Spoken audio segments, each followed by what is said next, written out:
Moby Dick, or, The Whale. By Herman Melville. Chapter 20. All astir. A day or two passed, and there was great activity aboard the Pequod. Not only were the old sails being mended, but new sails were coming on board, and bolts of canvas, and coils of rigging. In short, everything betokened that the ship's preparations were hurrying to a close.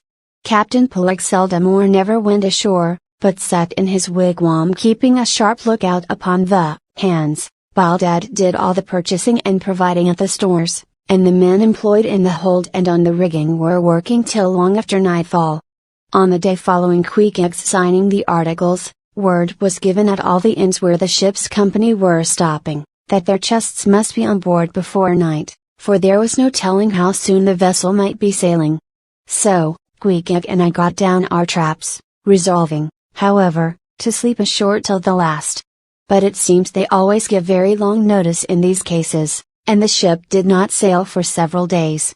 But no wonder, there was a good deal to be done, and there is no telling how many things to be thought of, before the Pequod was fully equipped. Every one knows what a multitude of things, beds, saucepans, knives and forks, shovels and tongs, napkins, nutcrackers, and what not, are indispensable to the business of housekeeping.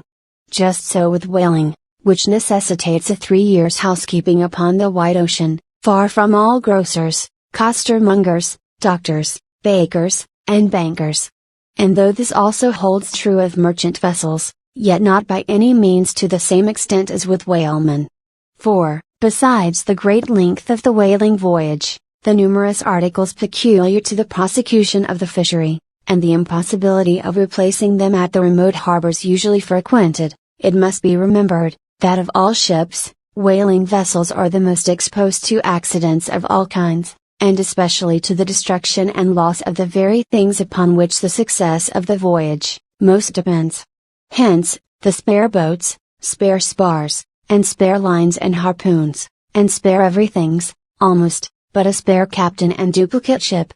At the period of our arrival at the island, the heaviest storage of the Pequod had been almost completed, comprising her beef, bread, water, fuel, and iron hoops and staves. But, as before hinted, for some time there was a continual fetching and carrying on board of divers odds and ends of things, both large and small. Chief among those who did this fetching and carrying was Captain Bildad's sister, a lean old lady of a most determined and indefatigable spirit, but withal very kind-hearted, who seemed resolved that, if she could help it, nothing should be found wanting in the Pequod, after once fairly getting to sea. At one time she would come on board with a jar of pickles for the steward's pantry, another time with a bunch of quills for the chief mate's desk, where he kept his log, a third time with a roll of flannel for the small of someone's rheumatic back. Never did any woman better deserve her name, which was Charity, Aunt Charity, as everybody called her. And like a sister of charity did this charitable Aunt Charity bustle about hither and thither, ready to turn her hand and heart to anything that promised to yield safety, comfort, and consolation to all on board a ship in which her beloved brother Bildad was concerned, and in which she herself owned a score or two of well-saved dollars. But it was startling to see this excellent-hearted Quakeress coming on board, as she did the last day, with a long oil ladle in one hand, and a still longer whaling lance in the other. Nor was Bildad himself nor Captain Ahab at all backward. As for Bildad, he carried about with him a long list of the articles needed, and at every fresh arrival, down went his mark opposite that article upon the paper. Every once in a while Ahab came hobbling out of his whalebone den, roaring at the men down the hatchways, roaring up to the riggers at the masthead, and then concluded by roaring back into his wigwam. During these days of preparation, Queequeg and I often visited the craft, and as often I asked about Captain Ahab, and how he was, and when he was going to come on board his ship.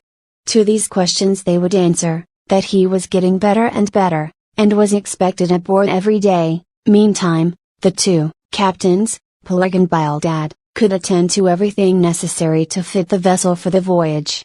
If I had been downright honest with myself, I would have seen very plainly in my heart that I did but half fancy being committed this way to so long a voyage, without once laying my eyes on the man who was to be the absolute dictator of it, so soon as the ship sailed out upon the open sea. But when a man suspects any wrong, it sometimes happens that if he be already involved in the matter, he insensibly strives to cover up his suspicions even from himself. And much this way it was with me. I said nothing, and tried to think nothing. At last it was given out that sometime next day the ship would certainly sail. So next morning, Queequeg and I took a very early